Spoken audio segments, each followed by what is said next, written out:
Welcome to How Not to DM. I'm your host, Derek. Thanks for joining me on my quest to interview the very best Dungeon Masters on this plane of existence. Hamilton and I have been talking for months about a collaboration, so I'm really excited our schedules finally lined up. He's an incredibly creative person who I look up to a lot in the TTRPG space. Hamilton created and runs a really fun show called Duel, which combines improv games with D&D character creation to make an awesome source of entertainment that's different than normal actual play shows, although lately he dabbles in those too. A quick content warning for this episode: we briefly mentioned tobacco and alcohol use, and there's a couple of mentions of a podcast whose name includes a mild insult. I've included the name in the episode notes for your reference. Enjoy!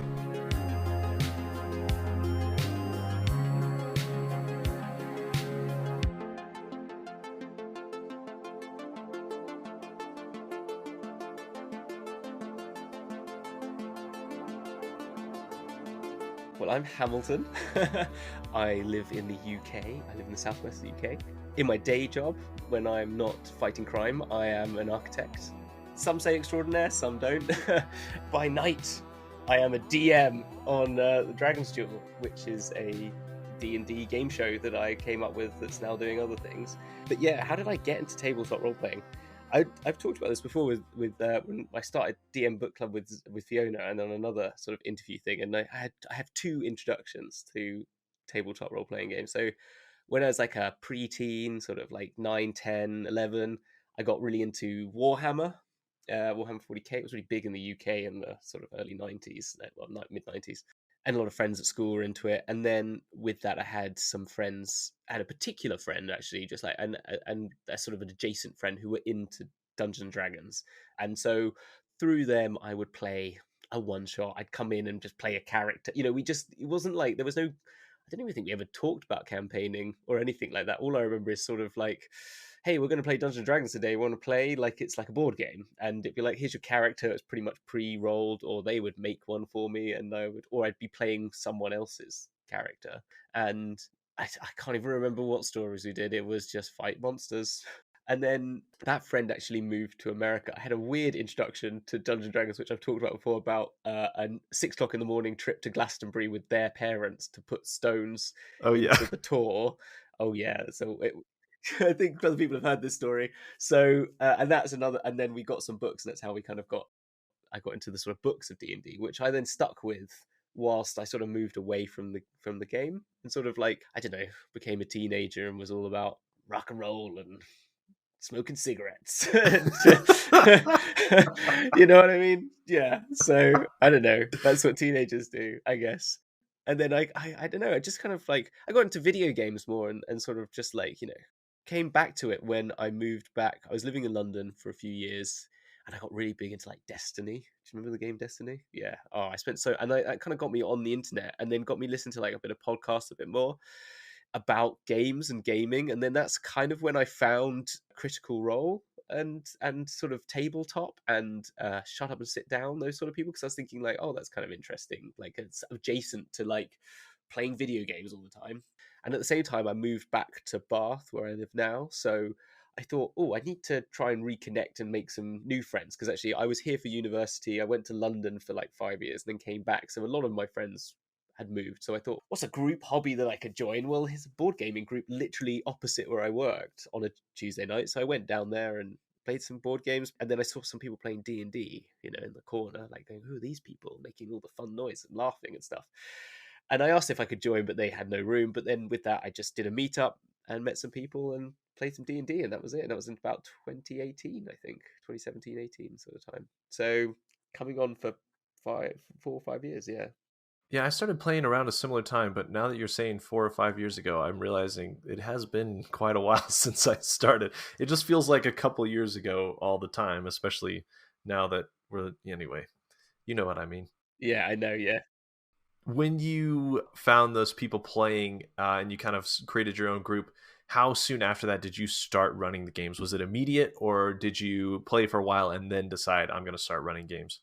Yeah, so no, we started playing. We actually, so when I joined this group, we were like searching for a DM, and all of us were like, oh, who's going to DM? You know, that awkward sort of like feeling. And a lot of people in a very similar boat had been into D&D when they were younger and were getting back into it now. So we all had some knowledge of it, but not enough to feel confident. And I was going, all right, fine.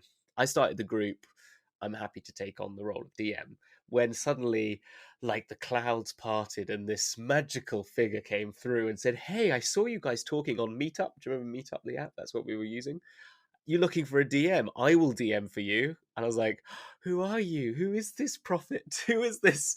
Who is this magical person who's come to see us?" And it was a guy named Joe, who is actually a video game developer by day. So, like, and he had a world, and he was already DMing another group. And he said, "Look, I really want to start another group." And we did, really. And he took it on for about a year. He was DMing, and then it wasn't until I think we started in the January of 2018, let's say, and I think I DM'd a Halloween special for everyone because I thought that's a good way. I was always wanting to do it, and I was really understanding the rules now and reading all the books. So I thought, okay, yeah, I'd love to have a go, and they were all up for it. So I did a weird, crazy, very Hamilton hidden style one shot that was just had way too many ideas and way too many things, and took 4.5 hours and didn't even finish it, sort of thing. But there you go. And That doesn't sound like you. Yeah. oh no, what are you on about? Yeah.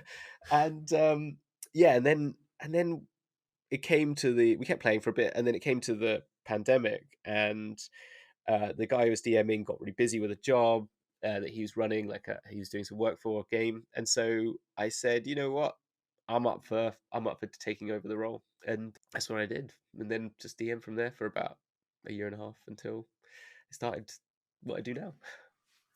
Yeah, and we'll get to that. We'll talk about Dragon's Duel kind of in the second half here. Yeah, So, all right, the question I love to ask, the whole yeah. point of the show is learning from everybody's awful, awesome mistakes that they've made. So, Yeah. what are some of the worst mistakes you have made running games, and what lessons did you take away from all of these errors that you kind of stumbled into? I like this one because I've got a lot of mistakes I've made, a lot of things to probably say to people, but have I learned from them? Probably not. Shh! Don't say that. They're supposed to learn. Everyone's supposed to learn from this. No, they can learn from me. I just cannot change. That's what I'm realizing. But no, I think, like, as I said, like, what I picked up on it in the last one, is that, you know, I find myself coming up with ridiculous amounts of ideas, and I want to just shove everything into one session. And there's sort of two lessons I've learned from that. There's the simple and obvious one, which is that, putting too much in means you're not going to hit half the things you want to do. Also, it can make it completely confusing and chaotic for people that are playing it. So I think I have learned how to manage it so that it's less. I'm very much more aware of, like, coming up with all these crazy ideas and like threads, and this is going to weave into this. Is that some people are just going to go, "What are you? I have no idea what's going on." And so I feel that being much more like just taking a step back and going, okay, what thread and narrative am I trying to do? And I'm learning that a little bit more as well from I'm working with some other DMs on our show, and just seeing other DMs work and listening to more shows of just seeing a lot more simplicity in an idea, and really just taking a concept and just saying, like, here's one or two good concepts, make that work really hard for you, and then you can run with it. And I think that's a really good lesson to learn. I think the other one with that is, you coming to the table as a DM with a billion ideas, is there are 5 or 6 or 7 or 2 or however many people in front of you with equally incredible ideas and abilities and actions that will infer something that will be even better than you've ever thought of. And so over that, like, initial, like, the one shot was a one shot, but once I started doing the campaign, I really came up, I really worked with some backstories with the characters, really worked up some really fun, interesting things, and I brought a lot to the table from that, and I added loads on layers onto it. But what happened was, they just brought it with them, so I'd come up with all these, like, different theories and how they could all interact. But then once you just start, I even just put, like, one thing, which was, I had that their character had, he was a child out of wedlock, and his father sort of, like, didn't know of his birth, but then had found out later. But someone was pretending to be him, and like, as an imposter, trying to, and the father was a noble. And all I said was, he walked into a bar and someone came in, and he looked very similar to him. And then, like, he noticed his character, and he looks at you, you look at him, and there's a sort of connection, and then he runs out the door. And then they just went with it and they just ran off and they just came up with how it would work. And it was a better story for it in the end. And so I didn't need all this extra stuff I'd layered on, actually, because they just, from that simple moment, they took ideas from it. So did they turn it into like a long lost twin kind of thing instead? Yeah, Yeah. exactly. Nice. That's exactly it. Which I didn't see. I thought it was like he was just dressing up like this person. And I was like, yeah, okay, no, let's run with that so much. Because they said that's their theory. And I was like, yeah, okay, I'm up for that. And it became a much more complicated and intricate web of things. And so that's my answer is like, let your players through that table, beyond that table, and make it so much more collaborative. It's something I learned, as well as simplify your concepts, simplify to a point, but don't obviously make it boring, but just keep a few in reserve of chaos. And my third and final one is, do embrace that chaos though when it comes, because it's, I'm never going to be able to give up on it, and that's what I'm never going to learn. Like, I'm never going to stop being overly chaotic and putting way too much on my players, like, chucking 20 different people in the, like, I remember when I did Waterdeep Dragon Heist, I said all of them, instead of having one bad guy, I had all four of them as bad guys. All four of them were going after it. That's so crazy. Of course, yeah, no. So I did that, and when we went to if we will know the, do you know the campaign at all? Do you Yeah. know it at all? Yeah. So you know the Gralhun Manor bit when you go into the manor. I had it that they were going in with the Bregendarth at the same time as then the Zentarim attack, and then 2 seconds later, like literally like 2 minutes later, right? Yeah, okay. The Castellantas jump in and start put control spells on everyone, and then suddenly Xanathar appears, and I was like, yes! I knew that was going to be the last thing. Xanathar appears and steals the object, and then disappears off, and I was like, it was just so, they had so much fun, and they were supposedly working both with Zentarum and Brennigan, so they were playing off each other, and it was just chaos. And yeah, so don't give up on that either. So what are some of your favorite memories then of improv, combat, role playing, that kind of thing in your games, if you haven't chatted about them already? Yeah, I mean, obviously that was a lot of fun, but that's me bringing the fun. Do you know what I mean? But where the ones that I've seen, I think the first one that I was going to say, which is very simple, is in that campaign, and the sort of that realization of the players was another one. Was just like they were having a meeting with Yagra, which is the Zentarum sort of character in Dragon Heist, and I just suddenly realized we're an hour into the game, and we've been talking for about 45 minutes in character. I just sort of sat back and was like, oh, this is really cool. Like, this is happening. This is really working. And I'm arguing as Yagra about them, and they're giving me other options for things, and I'm just like, we're actually really doing this. And I think that was the moment that I thought, this is possible. Like, what I'm seeing out there is possible. It's not actually magic. And so that is something that was very important to me, I think, that moment. And it's not like a crazy thing. It was just such a simple but effective in memory for me. And then there's something from our one shots which I just can't not mention, which is we do one shots with Dragon's Duel, and there was one called the Githfits, which was like a battle of the bands.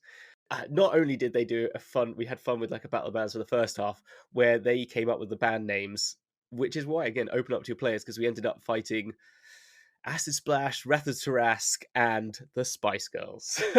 And so I had to, role play as the Spice Girls, and they compelled Gith Ginger Spice to their team. But what happened halfway through is the floor opens out, and they end up in a dragon cultist layer, right? So we do all the fun battle bands, and I thought in my head, this is just going to turn into, fighting. And this kind of relates back to open up to your players. Instead of fighting any of the cultists they found and on their way through this little mini dungeon crawl, they did miniature performances to convert them to their entourage. So they just sort of played, they just kind of got the t-shirt cannon out. They started doing all the magical spells that they'd learned to get acid ray, little acid splashes to make that little so it dance in the air, dancing lights, and they would open up a door. Wouldn't check for traps. They just kick open a door and start playing a guitar. And I'd say roll for performance and see if they can convert these cultists to the entourage. It was a beautiful moment for me, just watching people just come up with that and just do that in the game and make it. That's what it should have been. I should have thought of that, but they did it, and it was a lot of fun. Oh, that sounds really cool. I'll have to go check that one out. Who are some of the greatest influences on your style of running games, do you feel like? Are there a few that kind of stick out in your mind that you try to emulate or model your game after? Yeah, I mean, it's interesting you say because like Critical Role, obviously, just what that did is that just influenced me into like seeing what the game can be. Do you know what I mean? Like from when I was a teenager, it was just and preteen, like playing it, it was just silly fighting, throwing dice. It wasn't a role playing thing. And I think what they showed me, along with other people like High Rollers as well, which is another one I watch a lot of. It's just they showed me that sort of game is possible, and that was incredible. And that's what I. So that's influenced me in the fact that I you can make a game anything. The possibilities of what the game needs to be, from like just a simple combat mechanic to a role playing game to the sort of silly things that I do as well. That's there is one particular which was the High Rollers did a Dragon Heist, which sort of influenced me when I chose it as a game to play myself. They did it, and they had like a pool of dice that they could take to add to their roll, so it was just silly. Everyone had to have a rogue class, and the way that Mark played that game was just with a bon vivant, for a better term, like an absolute, just like with just joy the whole time, and everyone was having fun, and it was had good role play, and it had interesting mechanics, and the story was just exciting. And I thought that's what really influenced me to be like, this game could be something I can interact with on a level that I enjoy. But if there's a DM out there that I think, wow, I'd like to be as good as, is Dick Dynamite from the Backwater Bastards. He is just, I think what his worlds he come up with and the characters he creates are great, but I don't think it's just not who I am. But it's like, I love that. Like, as in, like, not that I can't create great worlds and characters, but as in, he just creates this whole.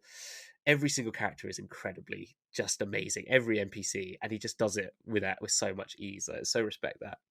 But I think outside of that, it's more movies, comic books, and videos and stuff like that, and like cartoons and everything like that kind of influences me more than probably a particular style of game I've seen.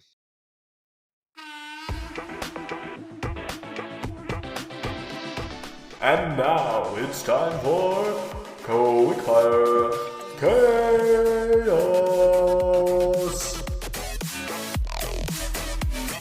Welcome to Quickfire Chaos, a game where Hamilton and I are going to roll some random numbers on a D100 table and then roleplay the situation that we roll up here. So let's get rolling. Okay, D100. I got a 20. Always seems to be chewing something. See, I do this to my players, and this is just now me getting it. Always seems to be chewing. Okay, yeah. Next is personality trait. That was 97. Ooh, all the way down. Okay. Selfish, concerned chiefly only with oneself. Now, what is their job? 68. They are a soldier. Soldier. And then lastly, the fetch quest item. The MacGuffin. Yes, indeed. 1. 1. A travel journal from a party that perished on an expedition. Kaz, the mighty Manticore, we appear before you and ask, what would you have us do? Well, I have quite a task for some mighty warriors. Don't look mighty enough to me, I must admit. Tell me the greatest beast that you've vanquished in your battles. We have slain a Hydra. A Hydra? Well, I could do that in my sleep, but fine. Your measly humans that's probably a bit hard for you. Okay. We know you're quite busy, which is why you need our help. Yes, well, I'm always busy. Just give me a second, I've got to suck at my teeth. Oh, God. Dear, that was the last party. Anyway, yes. Well, I have this journal. They weren't up to snuff, those lots, so I thought I'd have dinner. The journal, I need, the last party before, and this is why I ask of your caliber, is because they perished on this expedition with a travel log. I asked them to go and record some data for for a new. Well, I was forward scouting for the next invasion, and I need that journal. I see. Sharply. Where did you send this party? Well, over the high crest of the mountains, they went up there. I mean, there was a dragon in a lair I was aware of. I didn't mention it because I thought, well, if it comes up, it's too late. So I sent them that way, and somewhere around there. If you hear dragons roaring, it's probably close by. My lord, do you know what type of dragon it is? I think it's an ancient white dragon, nothing major. I suppose it explains how the party was so well preserved when they were brought back to you. Well, yes, they were. No, that was another party, sorry. I lost one in there. I ate the ones who came and interviewed before you, sorry, because they looked more tasty than they did useful. I see. I have not bathed in weeks, sir. I would not taste good. No, you smell rancid. I'm very sorry. So, it's a good trick. My servants have learnt this as well, so I'm starting to bathe them more regularly by force, just in case. Well, we shall go and we shall fetch this journal from beyond the mountains and bring it back to you. We may drop it off at your front door and flee, but we will do this job for you. Well, I'll give you that you're intelligent, then. You learned something from this encounter. I fear you... Well, no, go on. We'll see. Yes. Call in the next one, David. I think we're going to need a second set. Yes, go on. Good luck. Bye-bye. Yes, we will go, Kaz. We will go.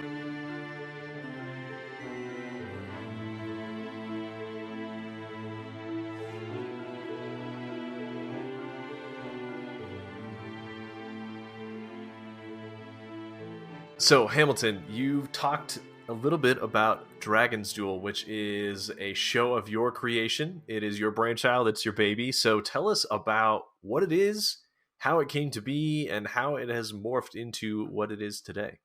Right. Yes. So let's start from the beginning. Let's roll back the clock. It was September. Yeah, mid-pandemic. So, first part of the pandemic, I really got back at, I was saying, I'm playing this campaign, continuing this home campaign, now online. I also, now I've got more time. I was at home because, not traveling to work as much. And also we can't go out in the evenings. So, looking for things to, engage with and spend time with friends. I also got, someone I didn't mention earlier, when you're saying about my influences, I have this really good friend of mine called Dan. When we were kids kicking about in that teenage 15 to 25 age when I was smoking cigarettes and drinking drinks, we used to just muck about doing YouTube videos that I've fortunately deleted from the internet now, but we used to just muck about and just make up stupid stories all the time. It's one of those things when you think we should have been doing D&D 10 years ago because we'd have had so much more fun. Yeah, because we just used to make up these characters and do film ourselves with my old VHS camera and stuff like that, and then when phone cameras came out we used those and stuff, and we used to cut them together. So yeah, I started a game with him as well, and some of our friends to keep in contact with some friends as well.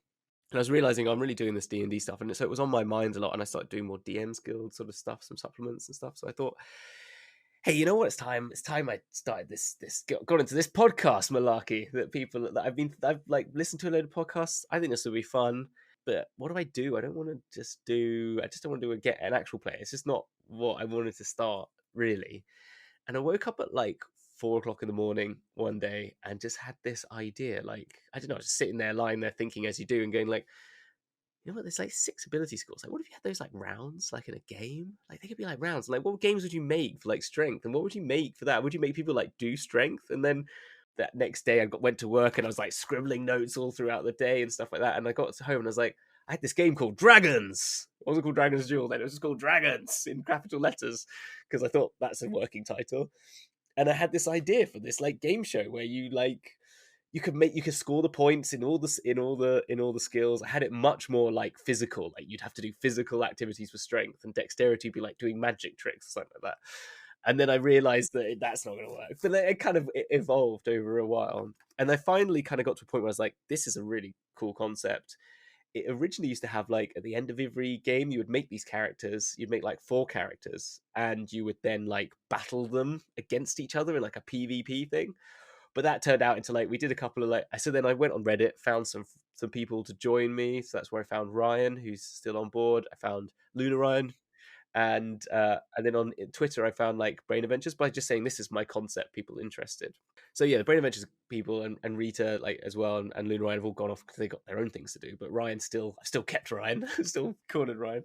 But yeah, we workshopped some like session zeros, did like different testing or play testing of the ideas, and that's when we got rid of the battle things, and we thought one shots at the end of the season is a good idea. Yeah, and it started out as like a podcast. So it was like, so just for people who don't know it, you play 6 rounds vaguely related to the 6 ability modifiers. You score points towards a character that you randomly roll for race and alignment at the beginning. You get a name for your character. We then do very much like Whose Line It Is Anyway games. I've stolen a lot from that. So it's like we add up dice one, and then I ask you like trivia questions. And then there's more the improv ones where it's like, say sentences, they're only 4 words, 3 words, 2 words, 1 word, and they go in a round and they have to do that, and I score them on points and how well they do. And there's obviously trivia ones like say spell names backwards and they have to guess what they are, and then our favorite, the charisma rounds, which are more the sort of like, I give them like what we do an Adventurers Wanted, which is like blind date, but they come up with a famous character or actor or celebrity, and the other people don't know it, and they have to pretend to be that person, and have to then also like have character quirks and get them across. And so they get the points, and at the end they roll for class. So they might get a 25 in charisma, they might get a 1 in intelligence and roll a wizard, which makes it so much fun. And we've had that. And then we take those crazy characters on some one shots. Since we started a podcast, which was fun, and I enjoyed the podcast, but it was a lot of editing, and it was a lot of like delayed sort of interaction with people, and I felt like I didn't really know much about Twitch other than people play video games on there, and that Critical Role is on there, but I don't know, does that mean anything? But I then started to get involved in the community much more, which for anyone out there who's thinking of starting to DM or get into the game, like get yourself into the community, because there are so many great people out there who are willing to chat with you, want to chat with you about things, and are willing to help as well. I got invited by Lorai from, she did like a charity stream. So I said, look, I think my game show would work really well for charity streams. Like, I'd love to try it as a Twitch. So that was like my test run. And we had so much fun. And the buzz, I can't tell you, like, it was such a buzz, because you're like people interacting there and then to the game show that we've been just doing, like in my room with my headphones on, talking to people across the world. But this was just like people interacting with the barbarian rule that we have, and like, you know, really taking the piss out of me most of the time, which is a lot of, it seems to be people's favorite things to do, and I'm totally fine with that. And so we thought, yeah, second season for those one shots, we'll go to Twitch, and then we'll start second season on Twitch, and that's where we've been. And then that was season 2, and we did that. It was great. We had like D&D Beyond people on. We had Amy Dallin on. We had like Roll Together RPG. All these like amazing people on the show. But and I can't name all of them. They're all amazing. I'd want to, obviously, because they're all great. But I don't want to take up all your show. But what problem with that was that having guests on every week was difficult. You know this. You know this. Yes. Yeah, this leads into my next question, which is, what are some of the pitfalls of running a stream like this with all these different participants? Yeah, so Exactly. yeah, chat with us about that. Well, we'll overlap that. Yeah. So that's the thing. It was just like, it's a lot. Like I mean, Ryan is really helpful, but like Brain Adventures, I said, and the other crew were like very much like had their own things. So I couldn't really rely on them too much. So a lot of what you see is me. Like 80% is me and 20% is Ryan. Ryan's gonna hate me for saying that. So no, but what I mean is like, it's like I would come up with the questions. I'd have to come up with like the format, find all these things. You know, if you see all the games, it's like I got to think of questions for trivia. I've got to think of a few role-playing scenes. I've got to find some movies that I need to find scripts for that game, and that took a lot of work weekly. On top of managing like 2 sets of guests every week, like from 2 different podcasts, making sure they're there at the same time, making sure they know what the games are, explaining that to them, be here at this time, do all the overlays, do all the blah, blah, blah, blah, blah, blah. Anyway, it got too much. I'm going to admit I was very burnt out by the end of season 2. And the one-shots were great fun. They were really good, like breather. And I was so enjoying them. We had a really good little story that is silly and like very much our own, that they built up this lore from our one-shots, like mini campaigns, I'd call them probably. I keep calling them one-shots, but they really became 2 mini campaigns at the end of each season. And so we thought, after season 3, we sort of went away and like I had a few ideas for different things I was going to do, like a City of Mist campaign and stuff. But we said, nah, just do some DM's Book Club, which was a nice sort of breather, and just been playing with that for a while and coming up with what season 3 is, which is doing an actual play that runs alongside a game show that is once a month. So we still get to create our characters. We created the characters for the new season on the game show, but then we can just do the layout and the overlay is the same every week. Do you know what I mean? Because the players are all the same each week. I mean, I'm having guest DMs and all that stuff. You know, my first episode's got a guest DM for crying out loud. Like, I can't help myself. But, you know, and then it's once a month I need to manage getting a load of guests on. And then we can feed that back in. Those characters will feed back into the game. So that's how it's evolved. And it's evolved really from just jumping headlong into it and doing what I always do, which is I am not someone who can sit on something. If I've got an idea, I just need to do it and get on with it. And like, it's probably ADHD. I don't know what its conditioned is, but it's just so, and finding out as I go. I'm just one of those people that like, if I want to learn a program, I just open it up and just muck about until I figure it out, sort of thing. So I won't watch I'll watch tutorials like halfway through and go, what am I doing wrong? But I'll just, so if that explains why, like, it's just developed each season into something new. And obviously we're having 2 actual plays instead of 1, and we're having multiple multiverses and split timelines. Like, I mean, you know, I really can't help myself. Someone help me. I'm calling you out there.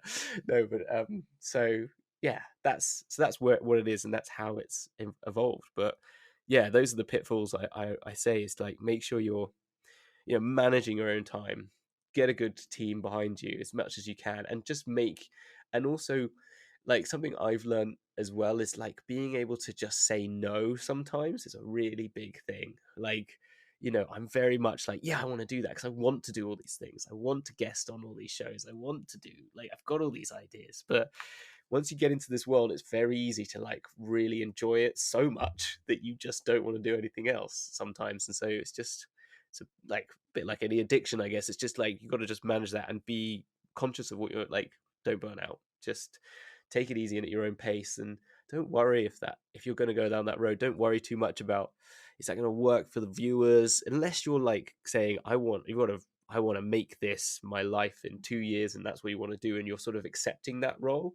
Then yeah, you might do a lot more than I'm doing. But if you're doing this like I am, which is like between work and family, you've got to just try and find those balances. Yeah. All right.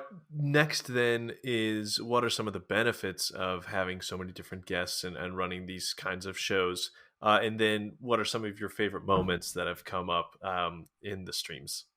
So those are the benefits, are the guests and the people that I've met. Like, I now consider a lot of these people some of my really good friends. Like, it's just kind of weird. I've just gained a whole raft of people that I love chatting to all the time. And so, you know, Ryan is like my confidant, my right hand, like always there just to chat with. But there's just other people in the community like that. Fiona, who I met through the show, like, Fiona was a guest. Like, I said, I'm looking for guests for the podcast, open call.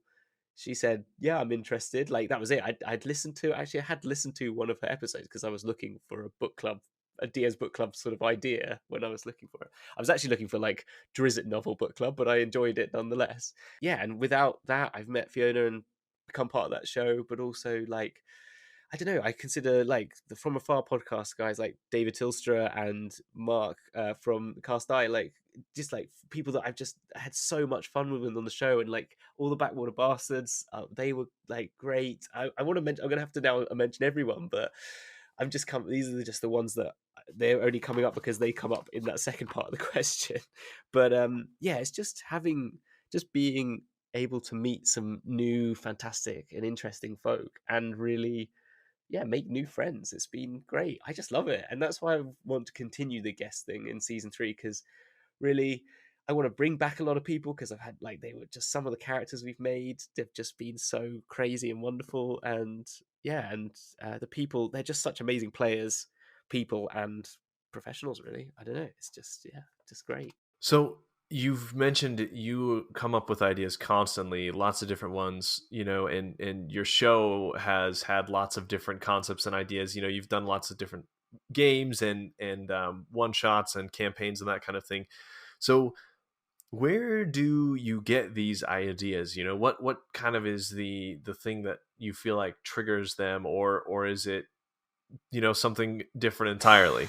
Yeah, I mean, it's a good question. I mean, I think it's I don't know where exactly they all come from. I mean, I think obviously like a lot of stuff I brought, a lot of stuff in our show is like Marvel in influence, just because we've got multiverses. But that's just, I mean, that's as much it's in the zeitgeist, and it works for what we're doing, and it's like, why not just do that? Because that's great fun.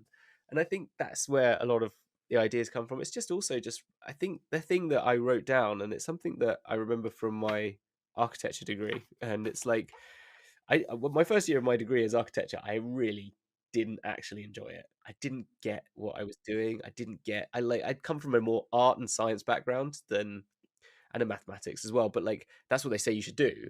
But actually, architecture is a completely different field. It's very much like very narrative driven and stuff like that, and that's how you create good architecture. But I didn't quite get it at first until someone said to me, and like my sort of like main mentor there at university sort of said like, you know, the trick to getting really into architecture and like really making your own is bringing yourself to the drawing board, right? So like, what are you interested in? Like, what do you love? And I was like, well, I love music and I love stories, you know, like I really enjoy like novels and books and stuff and writing stories. And he said, well, then do that, you know, make that what your buildings are about.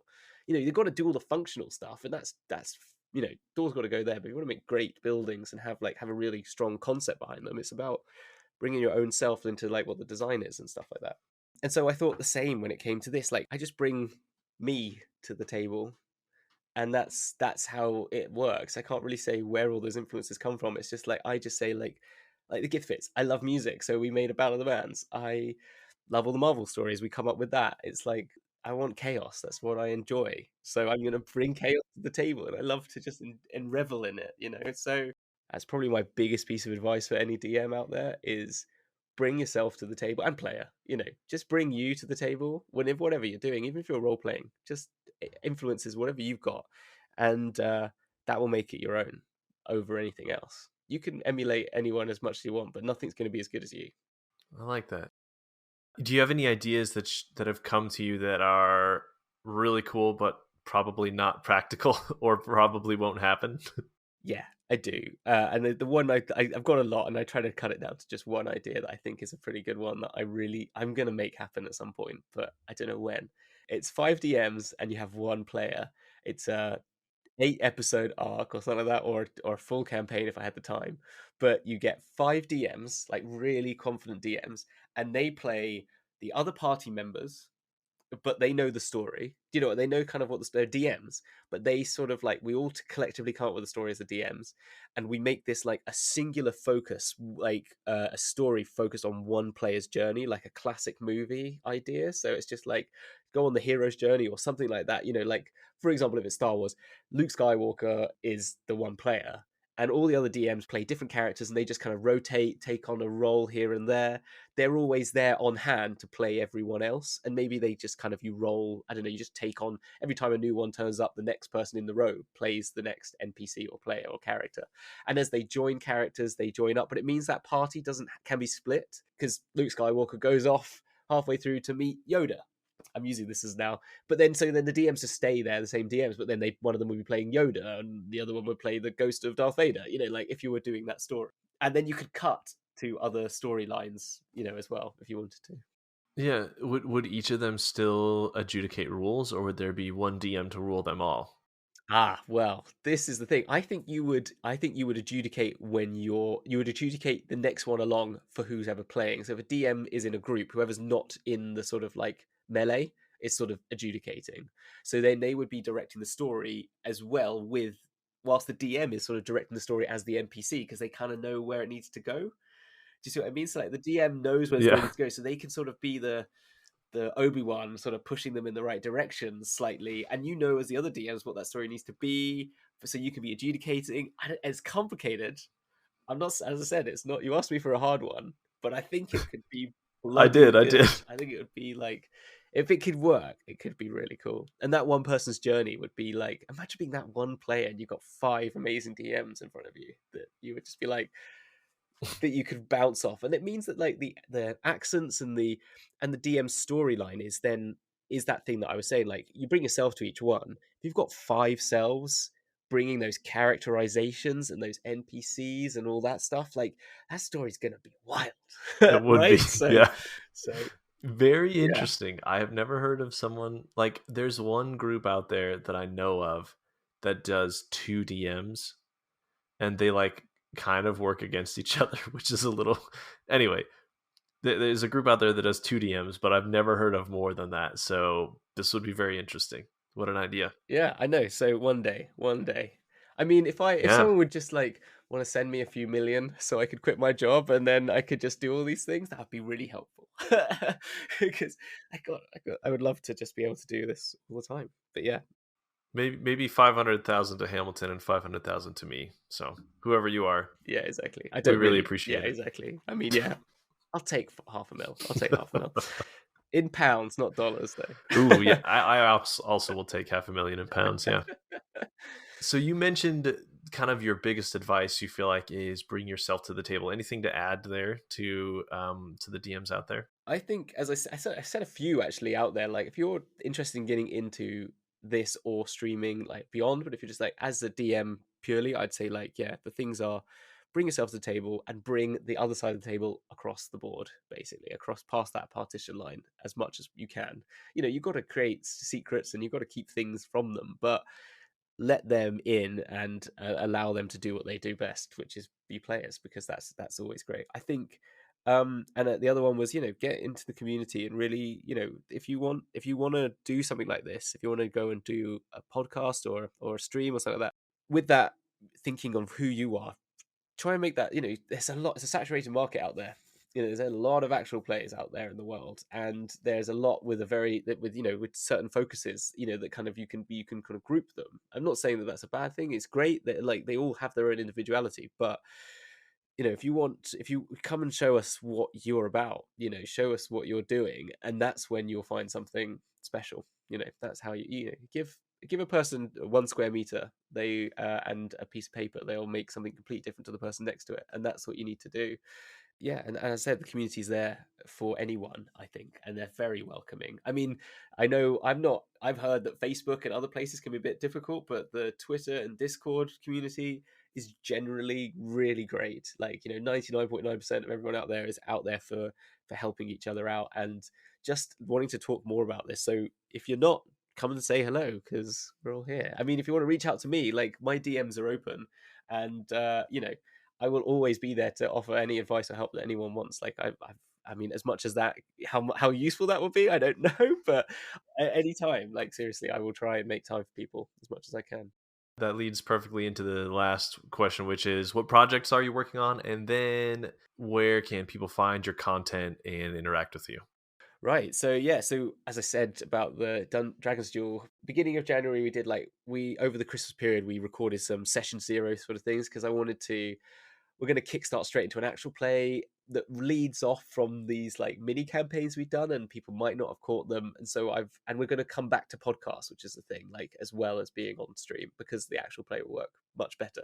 The current game show does not work on a podcast now because it's just mental and it goes on for 3 hours. But yeah, so we've done some session zeros, and that sort of does a little brief recap of what the story is, and we're sort of introducing our characters, our new players, because we've got some players who are amazing, like Chloe in our European game, Chloe, Chris, Will, and Luke, and then we're going to have an American team that I'll keep secrets about, because there's an American team that is like the split universe, but they're cool, and they're going to be DM'd by Kyle from Pray No Allies. And so we're going to have 2 actual plays running on Twitch on Friday nights. So yeah, on a Friday night at 10 p.m. UK, 5 p.m. Eastern, it's going to be the Darkest Timeline. And I think the first one of that will be this week on Friday the 28th. And then on the Saturday evenings, it's Dragon's Duel: The Shattered Realm, which is like the main one. The main one is the one I'm DMing, and actually the first episode is guest DM'd, as I said. But that's on a Saturday night, 9 p.m. UK, 4 p.m. Eastern. That sounds like a lot of fun. Yeah. And so everybody, if you haven't had a chance to check out Dragon's Duel yet, perfect opportunity. You can catch the other campaigns on the Friday and Saturdays, afternoon or evening, depending on where you live. So yeah, thanks so much for joining me, Hamilton. Really appreciate it. And I know you and I have kind of been chatting for probably 6 to 8 months now. And I'm glad that we finally got something on the calendar where we could hang out together. So this has been a lot of fun. 100%. Yeah, no, it's been an absolute pleasure to chat with you. It's always weird talking about yourself for an hour. I always say this whenever I've done like interviews. It's like, I'm not used to this. Yeah, no, but it's really enjoyable, and it's nice just to be talking about, like, I love the show, and I love how the premise of it, this sort of idea of just giving advice to people out there. And I think the more that there is that I would have had when I started, the better. So yeah, glad to be a part of it.